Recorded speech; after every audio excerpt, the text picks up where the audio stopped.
Peace, peace, peace and blessing, people. Peace and blessings. Ladies and gentlemen, brothers and sisters, friends, enemies, and comrades, I hope you're doing well wherever you are. This is Kenya Revolutionary reporting on duty.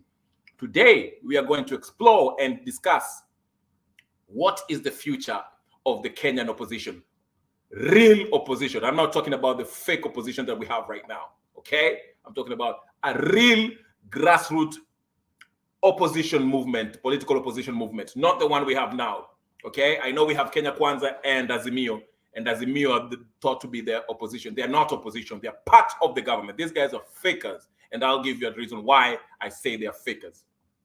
But before I do so, if you like to enjoy join the studio, I will post this really quick. I will post the link. Let me just do some real quick rounds here and make sure everything is working, because I want to make sure that I see what's going on in real time, okay?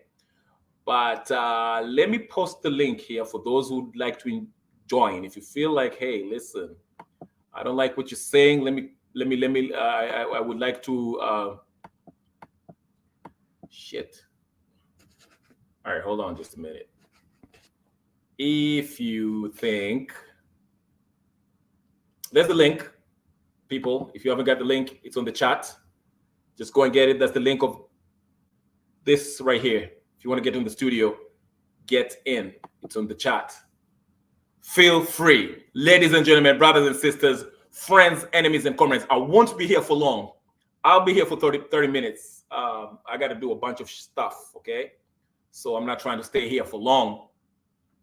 But, you know, I was having this discussion in one of my videos about the Kenya opposition. Do we really have an opposition? Because it seems that these politicians, whether it's Kenya Kwanza or Azimio, they seem to take the same stance on real issues that Kenya care about. Okay, you know, forget about the pretenders, the Azimio pretenders that are pretending to be opposition, or they care about the cost of living. No, they do not care about the cost of living. The so-called Sifunas who go to Spice FM and talk a lot of bull crap. They do not care about the cost of living. They are living large, okay? These people don't care. They just pretend so they can be seen as people who are fighting for the common wananchi. If they really do care about the common wananchi, let them slash their salaries into half for a start. Let them go for people who actually steal the money, which is them, okay? There's no way they can come up with a resolution that actually looks into their finances, that looks into their corrupt deals, okay? These are not real opposition. These are fakers, okay?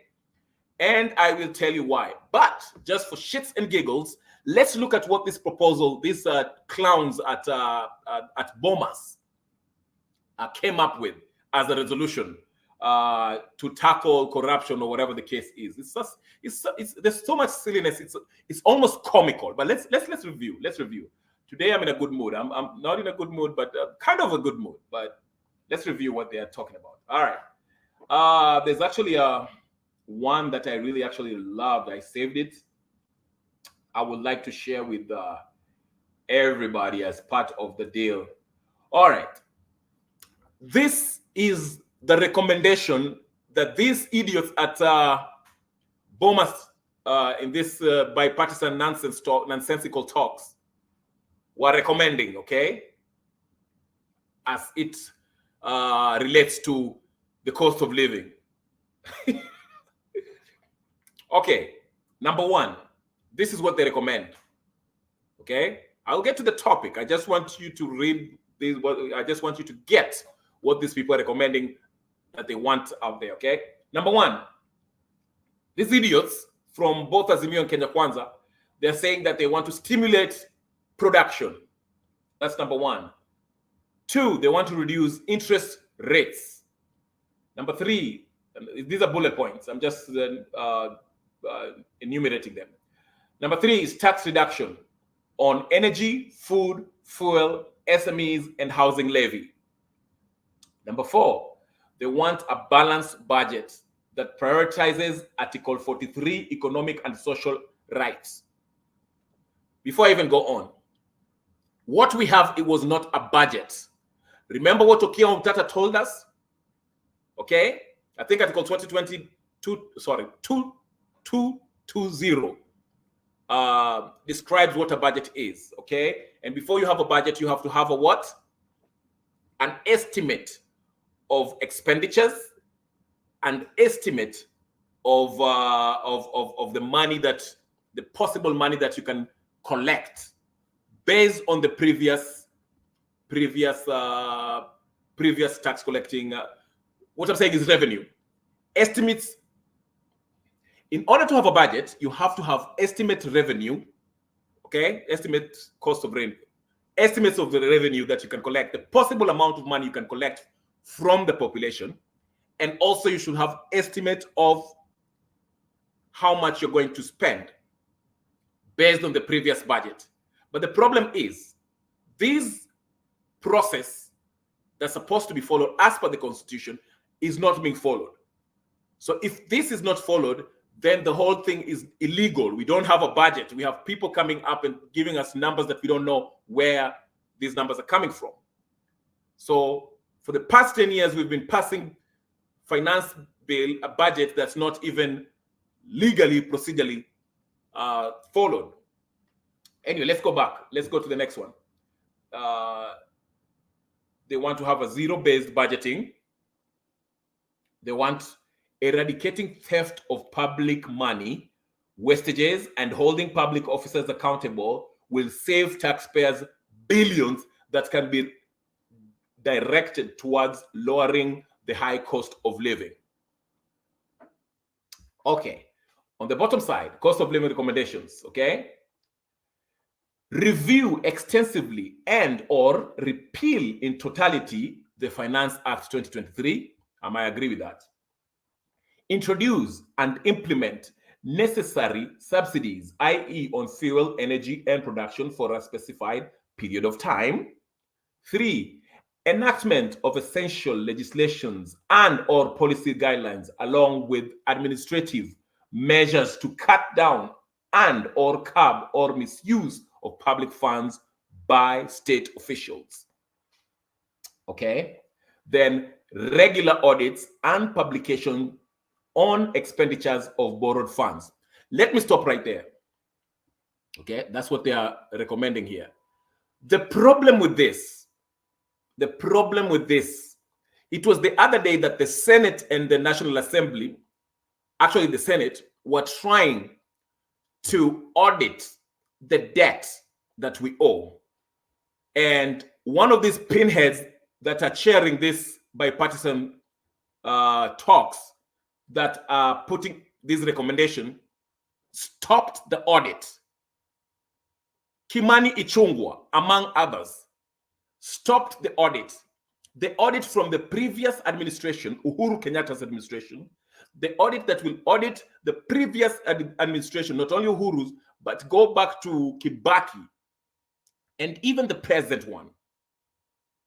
But these misanthropes, flat-footed pretenders, irredeemably corrupt politicians are now pretending that they're all for these audits. While when the Senate asked to audit how much we owe, the debt that we owe, that we're being told, these fuzzy numbers that they come up with every year, they're telling us it's 10 trillion, I don't know, 10 billion or trillion, whatever, shillings, that we owe as a nation, that we can't even audit and see how much we actually owe, because most of these debts were acquired illegally, including what we are borrowing right now, because half of what William Ruto is borrowing right now is illegal, has not been approved by the Parliament, National Assembly, as it is supposed to be as per the Constitution.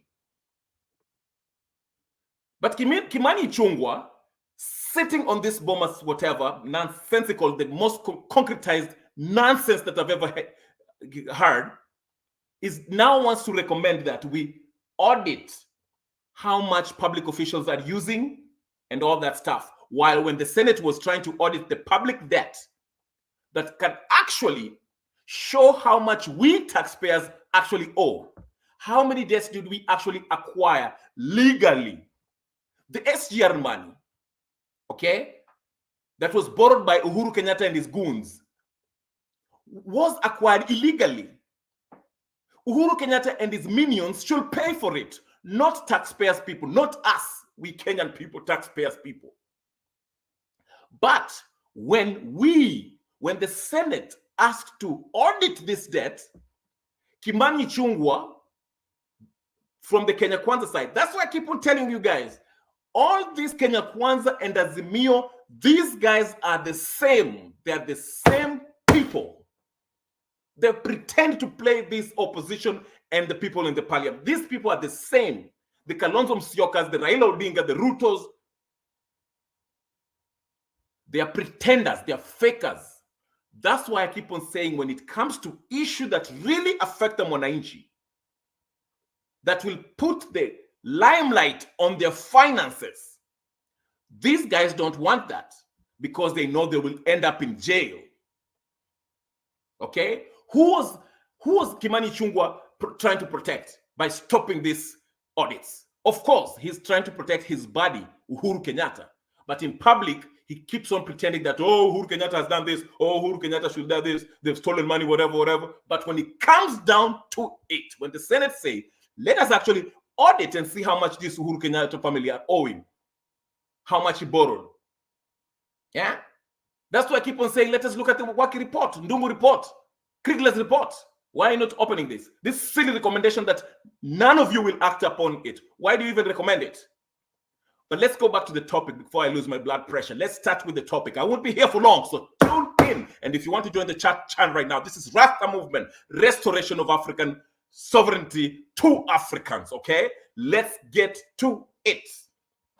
What is the future of the real opposition of Kenya? Because we don't have an opposition in Kenya. Only idiots still think that Raila Odinga will lead you to Canaan. Ask yourself this. When Raila Odinga and Martha Karua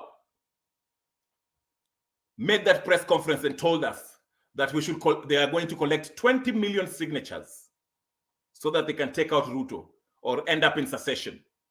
What happened to those signatures? Have you ever answered yourself that or asked yourself that? They were supposed to collect those signatures, 20 million signatures. What happened to those signatures? They told us they're going to march and remove Ruto from presidency. What happened to that? The Mandamanos.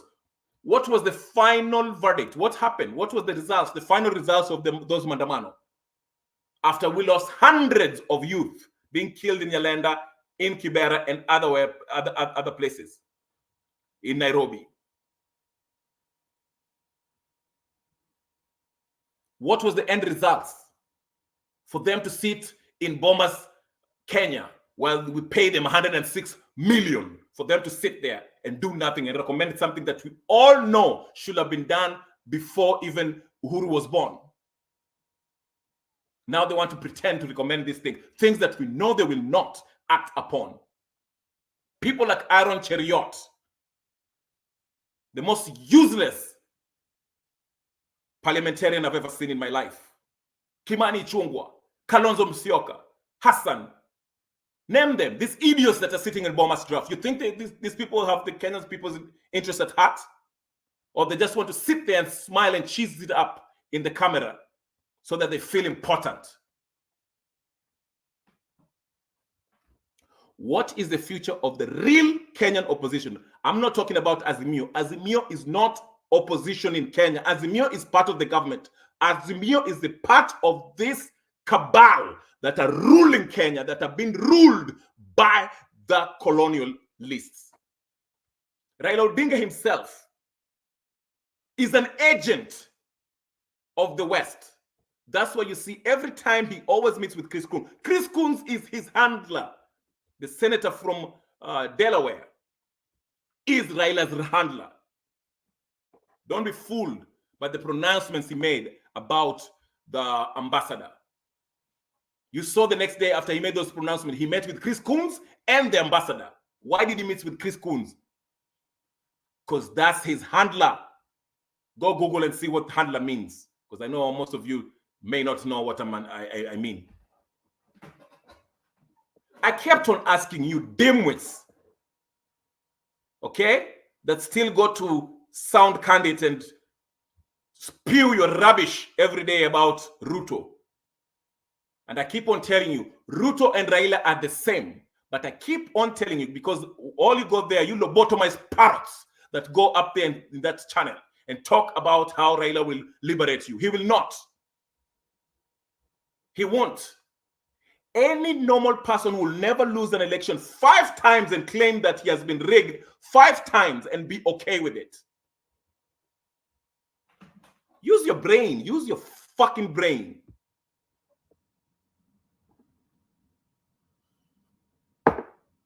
In 2007, we can make an argument that he had a good reason to negotiate or to agree to government of national unity because the country was descending into war, civil unrest, civil war.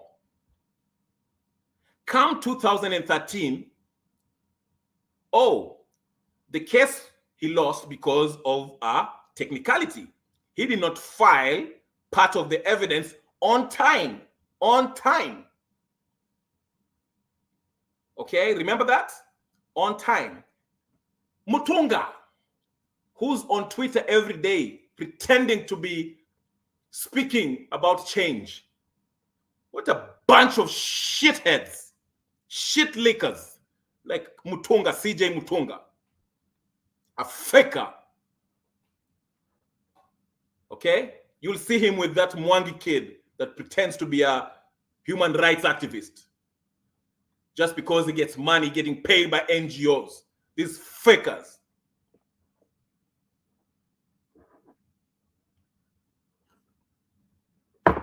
Anyways, in 2013, Raila Odinga conveniently put his evidence late, and CJ Mutunga did not accept it. So he lost. Okay? 2017, Maraga did the right thing. One man that had balls was Maraga. Raila won. Okay? But guess what? When Maraga stopped Uhuru Kenyatta from rigging the election, something that has never been done in Africa. People, when Uhuru Kenyatta went ahead and intimidated the judges and declared himself president, the people stood up.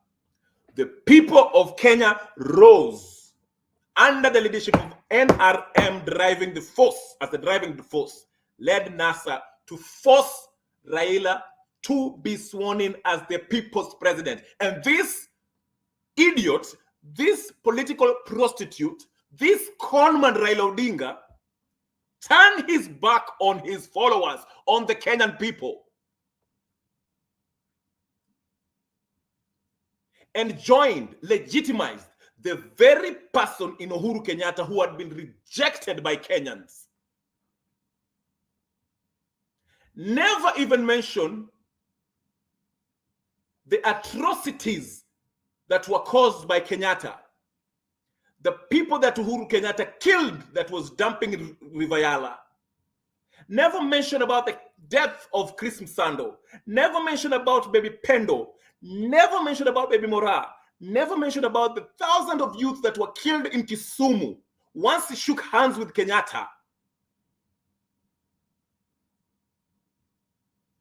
And he has been joking his dick since to this day.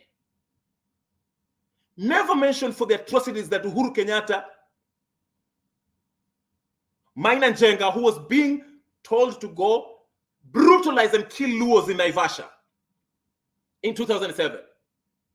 Matiang'i, who was bragging about killing Luos in Kisumu. Raila Odinga went and he's rubbing shoulders with them as of now. These are the people who you go to sound candid and tell me that they are going to liberate Kenya. You're a special kind of stupid if you really believe this. If you really believe Raila Odinga will bring change and is the main guy in the opposition that can bring change, you are a special type of stupid.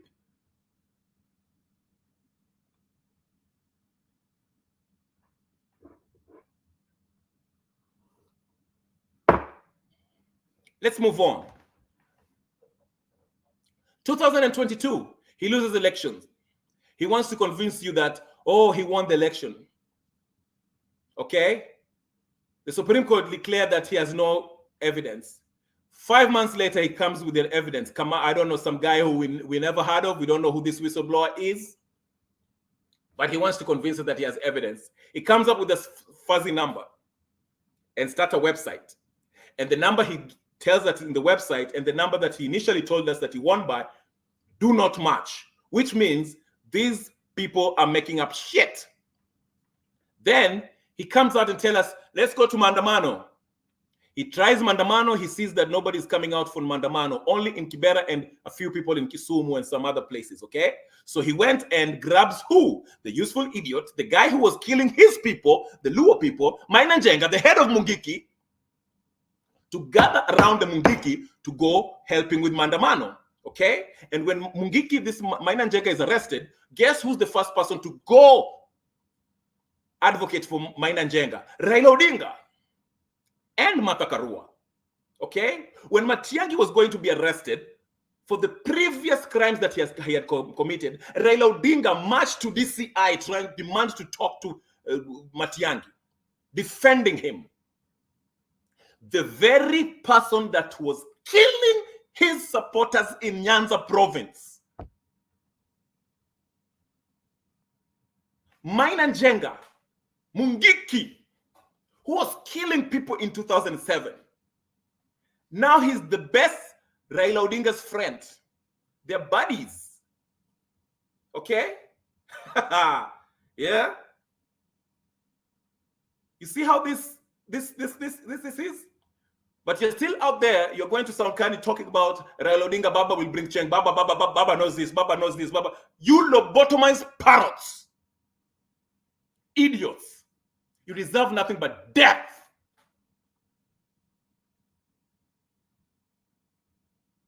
I mean that. You think that is opposition? What happens to those signatures that they were telling us that we should sign that will help remove Ruto? Go ask Raila Odinga. What happened to carpooling?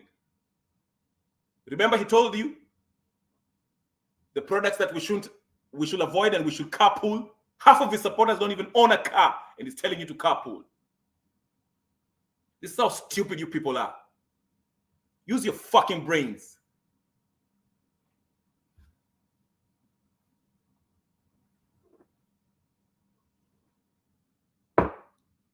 I hear some people talk about Babu Owino is going to be the best. Babu Owino cannot do anything. Babu Owino cannot wipe his own ass. Okay? He shot somebody in camera. He needs to be in jail right now. Babu Owino, as we speak, needs to be in prison, Kodiaga.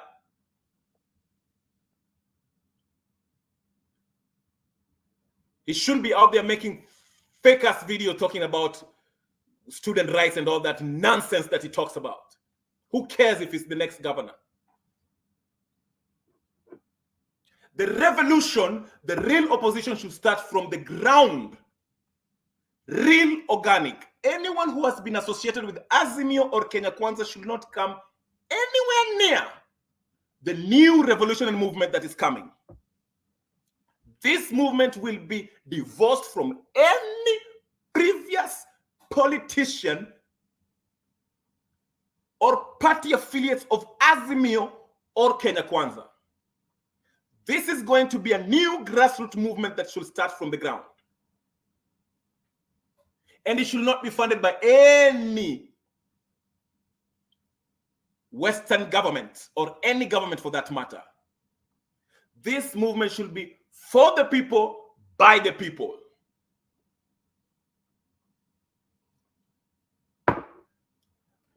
This is part one of this discussion.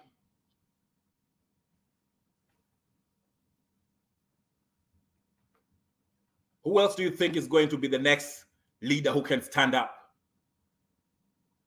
Wandanyi, whatever his case is, Wamalwa, Eugene. We call him Eunice Wamalwa. He looks retarded. You can see how his face is. He's riding off his dead brother's clout. What has Eugene Wamalwa done in his life besides being Kijana Wamalwa's brother? That is his only claim to fame. What has Wandani done?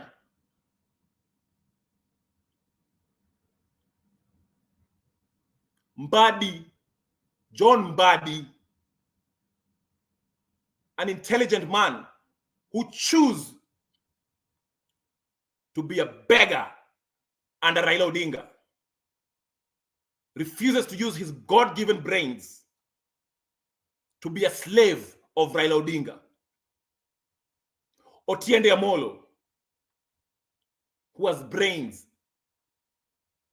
a smart lawyer who decides to be a slave of Raila Odinga. Look at Orengo, looting millions out of Siaya County. A helpless, hopeless alcoholic. His liver will probably give up before 2027. Busy looting. He should be in Kodiaga jail too. Prison. You think Kioni is the next leader?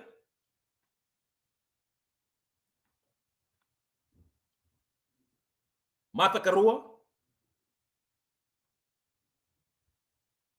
The corrupt woman who received bribes from the British government, British Tobacco Company. That's who you have hope on?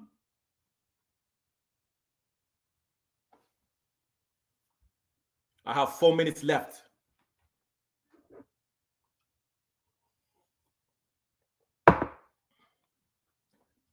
Africa must be free. The French are being kicked out from Burkina Faso, Mali, and Guinea. The Wagner Group, the Russian mercenaries, along with the forces of Burkina Faso, are kicking them out. You always hear terrorism in West Africa, terrorism everywhere. Now we know who fund these terrorists.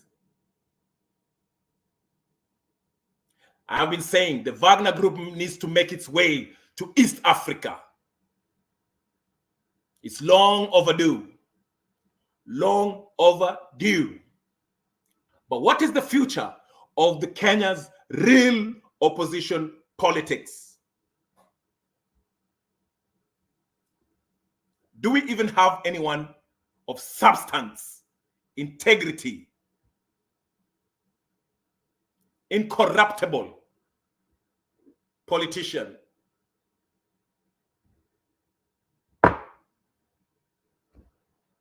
Thomas Sankara, the upright man. Where is the Thomas Sankara of Kenya?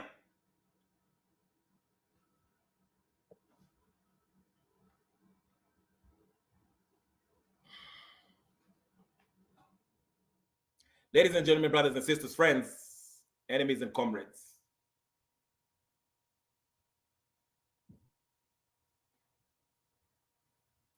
Ladies and gentlemen, brothers and sisters, friends, enemies, and comrades.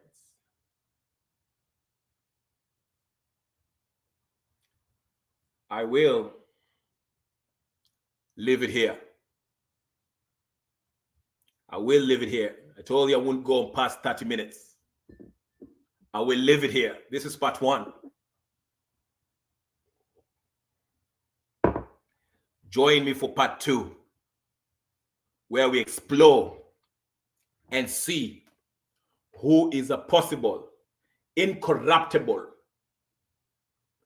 upright man or woman that can stand up to lead a real grassroots revolutionary movement that will take out these lobotomized, irredeemably corrupt misanthropes, colonial puppets that we have in Kenya Kwanza and Azimio. Ladies and gentlemen, if you haven't subscribed to my channel, my name is Kenya Revolutionary. Go ahead and subscribe. My name is Kenya Revolutionary. Type it on YouTube as you can see it on your screen. Share, like, comment, and I will talk to you guys later. Peace and blessing. Join me on part 2. I'll talk to you guys later. Rasta.